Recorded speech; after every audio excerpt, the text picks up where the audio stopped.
제가 어렸을 적에만 해도 가정에 어떤 애경사가 있으면은 그것을 가족이나 또 가까운 사람들이 이웃 마을에 가서 직접 전하고 또 먼 곳에 있는 친척에게 직접 가서 전하기도 했습니다.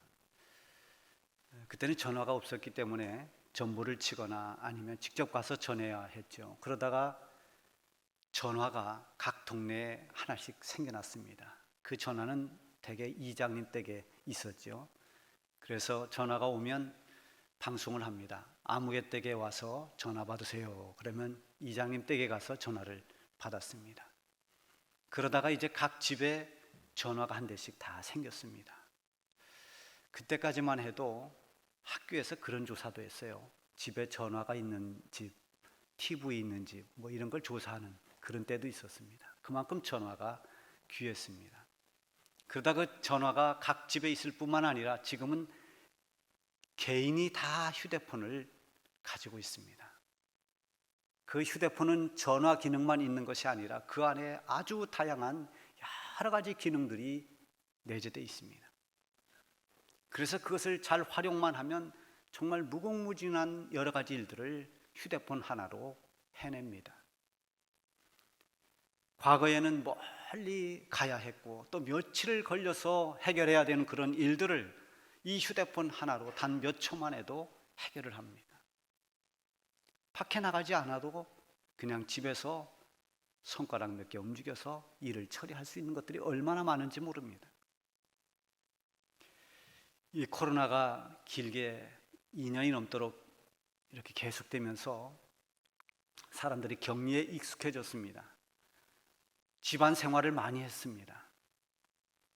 그런데 이렇게 되다 보니까 어떤 사람들은 집에 있는 것을 가장 편안하게 생각해서 집에 있는데도 더 집에 있고 싶은 사람들이 있다는 그런 농담이 있습니다. 굳이 밖에 나가지 않아도, 은행에 가지 않아도 집에서 은행 일을 할 수 있습니다. 음식점에 직접 가지 않아도 집에서 다 음식을 배달해 먹을 수도 있습니다. 영화관에 굳이 가지 않아도 집에서 영화를 볼 수 있습니다. 이게 다 휴대폰이 발달한, 또 더 나아가서는 과학기술이 발달한 결과입니다. 과학기술의 힘이 얼마나 큰지를 우리는 실감하면서 살아갑니다. 앞으로도 아마 이 기술의 힘은 더 커질 것입니다. 세상을 살아가는 데는 이런 힘이 필요합니다. 과학기술의 힘이든 아니면 지식의 힘이든 어떤 물리적인 힘이든 이런 모든 힘들을 가지고 있을 때 그 힘을 가지고 있는 사람들이 앞서가기도 합니다. 또 유리한 점도 굉장히 많습니다. 그러나 이 모든 세상의 힘들은 결국 그 이면에 심각한 부작용도 많이 따라옵니다. 여러분, 휴대폰 기능이 발달해서 그것으로 다양한 일들을 해내지만 그것으로 인해서 단절된 것들도 얼마나 많습니까? 그것으로 인해서 놓치고 잃어버린 것들도 참 많습니다. 과거에는 적어도 자기 가족은 물론이고 친척들, 친구들 전화번호를 다 외웠습니다. 머리가 아무리 나쁜 사람도 그 정도는 다 외웁니다. 지금 친구들 전화번호 여러분들 외우십니까? 친구는 그만두고 가족 전화번호도, 이 휴대폰 번호도 모르는 분도 있습니다. 누르면 나오니까요. 그것뿐만이 아니라 어떤 사람과의 관계, 또 여러 가지 면에서 우리가 잃은 면도 굉장히 많습니다. 권력의 힘도 그렇고 또 어떤 다른 물리적인 힘도 다 마찬가지로 이런 부작용들이 따라옵니다. 우리 성도들이 갖춰야 할 진정한 힘은 어디에 있는가? 우리는 어떤 힘을 갖춰야 되는가? 그것은 바로 영적인 힘, 믿음의 능력이 우리가 가져야 할 힘입니다.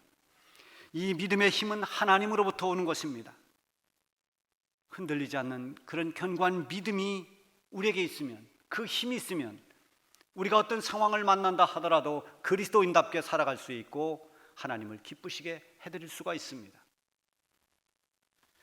다윗은 용맹한 장수였습니다. 그런가 하면 그는 한 나라를 통치하는 왕이었습니다.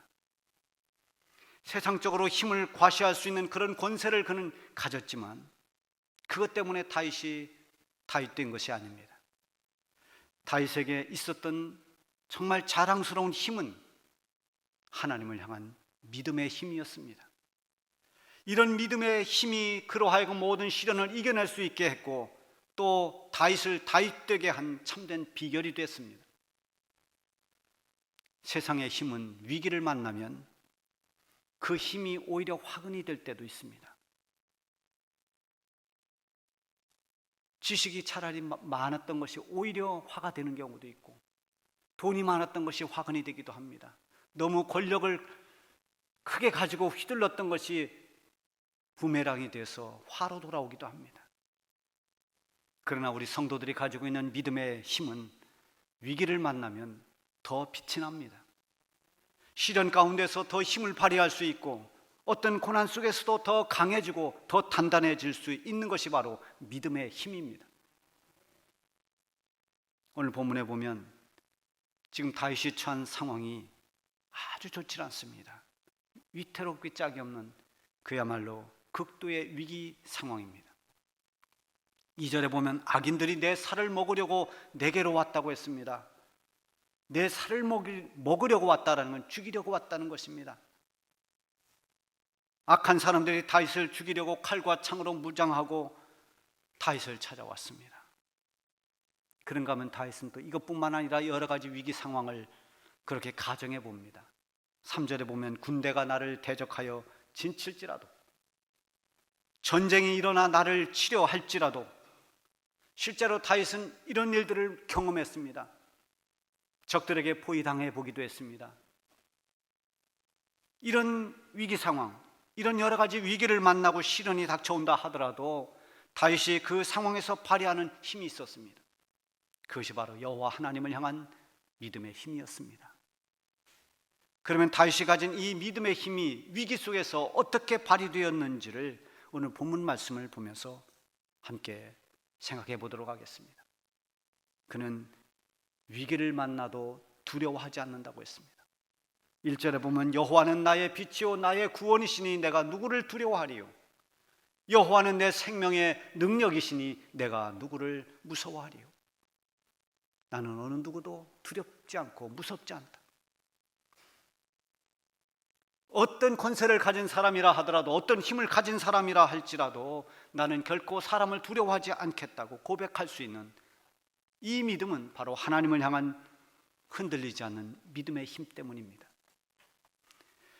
앞이 보이지 않을 만큼 어둡고 암담한 상황에서도 두려워하지 않는 것은 여호와 하나님이 나의 빛이라는 믿음이 있었기 때문입니다. 여호와는 나의 빛이요. 어떤 어둠도 빛이 들어오는 순간 그 어둠은 물러갑니다. 성경에 보면 어둠 속에서 방황하는 많은 사람들이 빛으로 오신 주님을 만나는 순간 어둠이 물러가고 소망을 찾았습니다. 어두운 죄 가운데 있던 죄인들이 빛 대신 주님을 만나서 죄사함을 받고 구원 얻는 감격을 누립니다. 우리가 이런 감격을 찬송하는 그런 찬송들이 많이 있습니다. 그 가운데 우리가 자주 부르는 찬송이 305장입니다. 나 같은 죄인 살리신 주 은혜의 놀라워, 잃었던 생명 찾았고 광명을 얻었네. 광명이 무엇입니까? 밝은 빛입니다. 우린 죄악 가운데서, 어둠 가운데서 마치 앞을 못 보는 것처럼 그렇게 살았던 그런 우리가 주님을 만남으로, 주님을 통해서 구원받음으로 인해서 밝은 빛을, 광명을 얻었습니다. 하나님이 나의 빛이 될 때 못 보던 것을 보게 됩니다. 하나님께서 하시는 그 위대한 일을 보게 됩니다. 하나님이 나의 빛이라고 고백하는 사람은 영적인 눈이 열린 사람입니다. 어떤 어둠도 물리치시는 하나님의 위대한 능력을 믿는 사람입니다. 다윗이 사람을 무서워하지 않는 또 하나의 이유는 하나님이 내 생명의 능력이기 때문이라고 했습니다. 다윗은 하나님께서 내 생명을 지키시는 분이라는 확고한 믿음을 가지고 있었습니다. 그가 사는 동안에 목숨이 위태로운 그런 위기를 수없이 겪었습니다. 다윗이 어릴 때는 목동이었습니다. 양치기를 하는 목동이었는데 그때만 해도 여러 가지 사나운 맹수들이 같이 들판에 있었습니다. 이 다윗이 사무엘상 17장 37절에 보면 이렇게 고백합니다. 여호와께서 나를 사자의 발톱과 곰의 발톱에서 건져내셨은즉. 사자나 곰을 만나면 목숨이 위태롭습니다.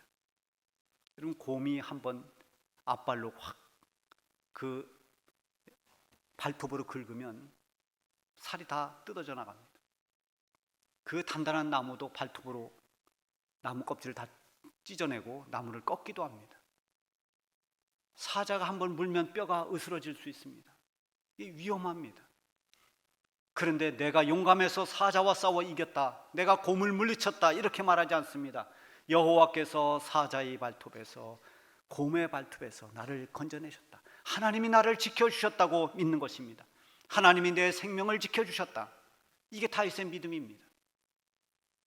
그는 소년 시절에 블레셋 장군인 골리앗 앞에 서는 일이 있었습니다. 그 싸움은 도저히 어떤 싸울 수 있는 그런 싸움이 아닙니다. 한 나라의 이름 있는 장수, 그것도 칼과 창과 단창으로 무장한 그런 골리앗 장군 앞에 칼도 없이 창도 없이 그냥 달려들어야 하는 이 다윗, 그 생명을 지켜주신 분이 하나님이었습니다. 오직 여호와의 이름 하나 들고 나간 다윗으로 하여금 승리하게 하신 하나님, 하나님이 다윗의 생명을 지켜주신 것입니다. 사울 왕이 면전에서 창을 던진 그 창을 피할 수 있게 한 것도 하나님이었습니다. 하나님이 다윗의 생명을 보호해 주셨습니다. 수많은 전쟁 가운데 나가서 창과 칼의 그 위험 속에서도 하나님은 다윗의 생명을 지켜주셨습니다. 그랬기에 다윗은 여호와가 내 생명의 능력이라고 그렇게 고백하면서 사람을 무섭지 않다고 말했습니다. 내 생명의 능력이라고 하는 것은 내 생명을 보호해 주시는 피난처라는 의미가 있습니다. 목숨이 위태로울 때 하나님이 나의 피난처가 되신다는 이 믿음이 모든 두려움을 이기게 한 것입니다. 여러분에게도 이런 믿음이 있기를 바랍니다. 두 번째는 위기 속에서도 하나님을 더 사모했습니다. 위기가 오면 하나님을 원망하는 사람들이 있습니다. 왜 나에게 이런 시련을 주시나? 왜 내게 이런 위기를, 이런 고난을 겪게 하는가? 하나님을 원망할 뿐만 아니라 하나님을 떠나는 사람들도 있습니다. 그러나 믿음이 있는 사람, 믿음의 힘을 발휘하는 사람은 위기가 올수록 하나님을 더 가까이 합니다. 하나님을 더 사모합니다. 하나님의 품으로 더 가까이 파고들려고 합니다. 4절에 보면 내가 여호와께 바라는 한 가지 일, 그것을 구하리니 곧 내가 내 평생에 여호와의 집에 살면서 여호와의 아름다움을 바라보며 그의 성전에서 사모하는 그것이라. 다윗은 하나의 소원이 있다면 내가 평생 여호와의 집에 살면서 하나님을 바라보며 살고 싶다는 것입니다. 성전은 하나님의 임재가 있는 곳입니다. 하나님을 예배하면서 하나님의 영광을 경험하는 곳입니다. 다윗은 평생 여호와의 집에 살고 싶다고 한 이 말을 우리는 이해해야 됩니다. 다윗은 수많은 전쟁을 치렀습니다. 전쟁터에 나가 있는 동안 성전에 갈 수가 없습니다. 사울에게 오랜 세월을 쫓기며 살았습니다. 도망길에서 성전에 나갈 수가 없습니다. 성전에 가고 싶어도 성전에 갈 수 없는 상황들이 너무너무 많았습니다. 이스라엘 백성들은 바벨론의 포로가 되어서 옛날 성전에서 하나님을 예배하던 그때를 기억하며 바벨론 강변에서 울었습니다. 어제 우리 충청도에 교회 하나가 설립 예배를 드렸습니다. 설립 예배를 드리는 것은 교회를 개척하고 세례받은 교인이 15명 이상 될 때 노회에 설립 신청을 해서 이제 허락이 되면 설립 예배를 드립니다.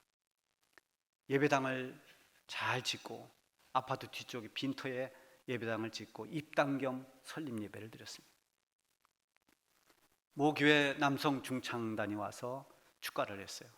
근데 그 축가가 하늘의 문을 여소서, 이 찬양이었습니다.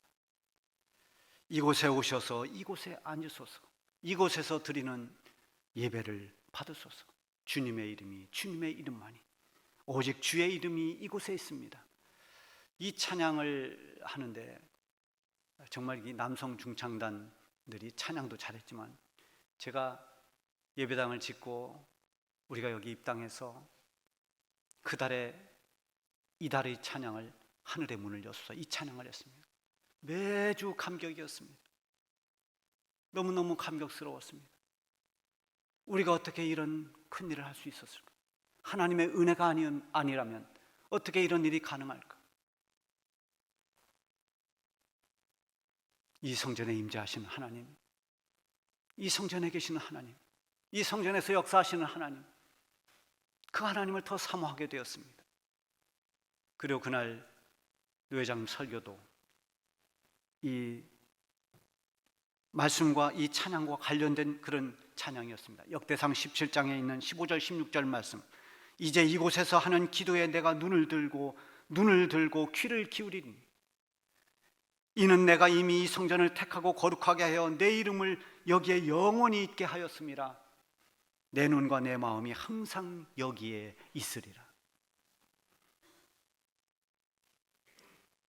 솔로몬이 하나님의 성전을 짓고 봉헌할 때 하나님께서 기뻐하시면서 여기에서 내 백성들이 와서 기도할 때 내가 그 기도를 들어줄 것이요, 내 눈과 내 마음이 항상 여기에 있을 것이라고 그렇게 말씀하십니다.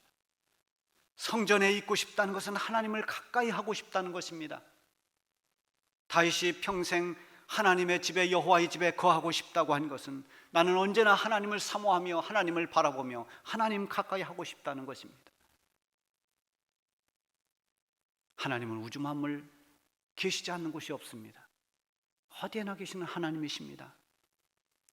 그러나 구별된 장소로 하나님을 예배하는 곳, 그 예배 가운데 임하셔서 예배를 받으시고 기도를 들으시고 영광을 받으시는 그곳이 성전입니다. 이 믿음을 가진 성도는 하나님을 사모합니다. 하나님을 찾고 바라봅니다. 어려움이 올수록, 위기를 만날수록 더 성전에 나와 기도하고 싶어 합니다. 그래서 하나님을 부르고 하나님께 구하면서 하나님을 만나는 것입니다. 6절 중반에 보면 내가 그의 장막에서 즐거운 제사를 드리겠다 했습니다. 위기 속에서도 하나님을 예배드리는 일에 소홀하지 않고 오히려 즐거운 제사, 기쁨으로 예배를 드리겠다고 말합니다. 하나님을 사모하고 가까이 하는 자에게 베풀어 주시는 그 하나님의 은혜와 능력을 확신하기 때문입니다. 위기 때 다윗은 하나님을 더 사모하고 더 가까이 했습니다. 우리도 위기를 만날수록, 어려움이 있을수록 하나님을 더 사모하고 가까이 하시기를 바랍니다. 또 하나, 다윗은 위기 속에서 여호와를 찬송하겠다고 말합니다. 6절에 보면 이제 내 머리가 나를 둘러싼 내 원수 위에 들리리니 내가 그의 장막에서 즐거운 제사를 드리겠고 노래하며 여호와를 찬송하리로다. 노래하며 여호와를 찬송하리로다. 지금 다윗은 기뻐할 일들이 많은 때가 아닙니다. 무언가를 성공했거나 많은 것을 얻었거나 승리한 때가 아닙니다. 위기 때입니다. 고난을 당하고 있습니다. 그때 다윗은 하나님을 노래하며 찬송하겠노라고 말합니다. 여러분, 하박국 선지자의 노래가 하박국서에 보면 나옵니다. 비록 무화과 나무가 무성하지 못하며 포도나무에 열매가 없으며 감람나무에 소출이 없으며 밭에 먹을 것이 없으며 우리의 양이 없으며 외양간에 소가 없을지라도 나는 여호와로 말미암아 즐거워하며 나의 구원의 하나님으로 말미암아 기뻐하리로다. 이것이 하박국 선지자의 노래입니다. 여러분, 과수 농사를 짓는 사람에게 열매가 없고 소출이 없으면 그건 망한 것입니다. 밭 농사를 짓는 사람에게 밭에 먹을 것이 없으면 어떻게 되겠습니까? 가축을 치는 유목민들에게 우리의 가축이 없으면 그것이야말로 삶의 위기를 맞는 겁니다. 그런 가운데서도 하나님을 기뻐하고 찬송할 수 있는 것은 오직 하나님을 향한 믿음 때문입니다. 그 모든 것을 다 잃어도 나는 하나님을 잃을 수가 없고, 하나님은 나를 버리지 않고, 하나님은 영원한 나의 하나님이시기에 하나님 앞에서 나는 하나님 때문에 즐거워하고 기뻐하겠다는 이 믿음이 하박국으로 하여금 노래하게 한 것입니다. 바울은 억울하게 매를 맞고 그날 감옥에 갇혔을 그날 밤에 감옥 속에서 그는 찬송을 불렀습니다. 매 맞고 억울한데 그는 억울함을 호소하는 것이 아니라, 고통의 신음소리가 아니라 하나님을 찬송하는 찬송을 불렀습니다. 그 찬송은 감옥에 울려 퍼져서 모든 간수들이 들었습니다.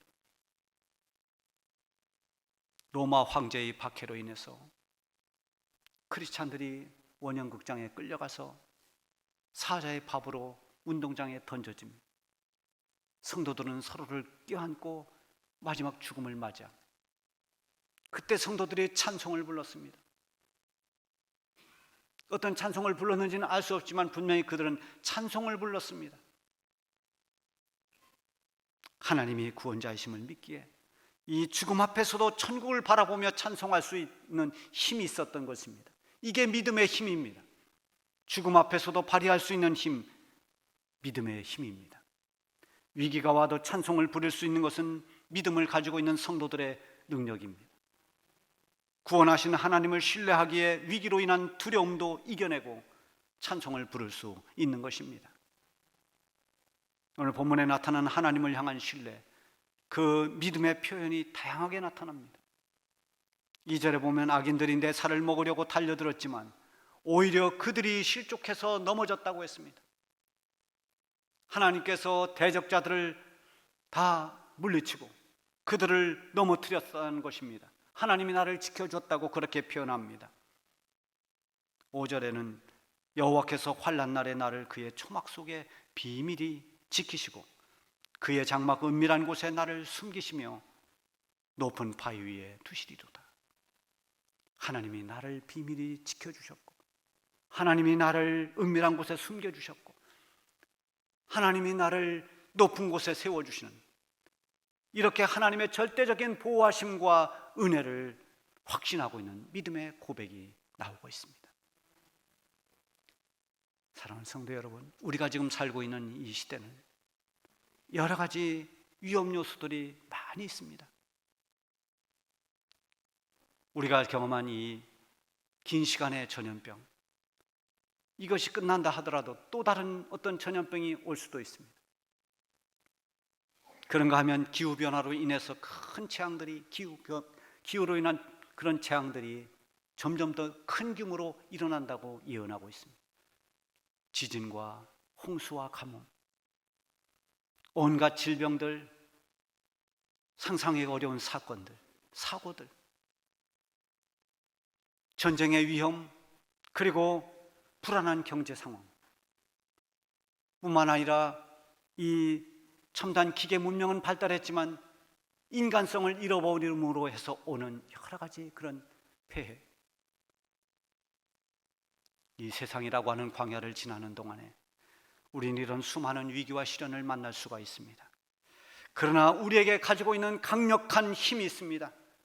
저와 여러분에게 주어진 보배로운 것이 있습니다. 그것이 바로 믿음입니다. 우리는 믿음을 가지고 있습니다. 하나님이 우리에게 주신 그 믿음, 그것은 우리가 발휘할 수 있는 가장 강력한 힘입니다. 어떤 위기를 만나도 믿음의 힘을 발휘하면 두려움을 이겨낼 수 있습니다. 믿음의 힘을 발휘하면 언제라도 하나님을 더 가까이 만날 수가 있습니다. 태연하게 위기 속에서도 하나님을 노래하고 찬송 부를 수 있습니다. 위기 속에서도 빛나는 이 믿음의 힘을 힘껏 발휘하면서 살아가시는 여러분들이 되시기 바랍니다.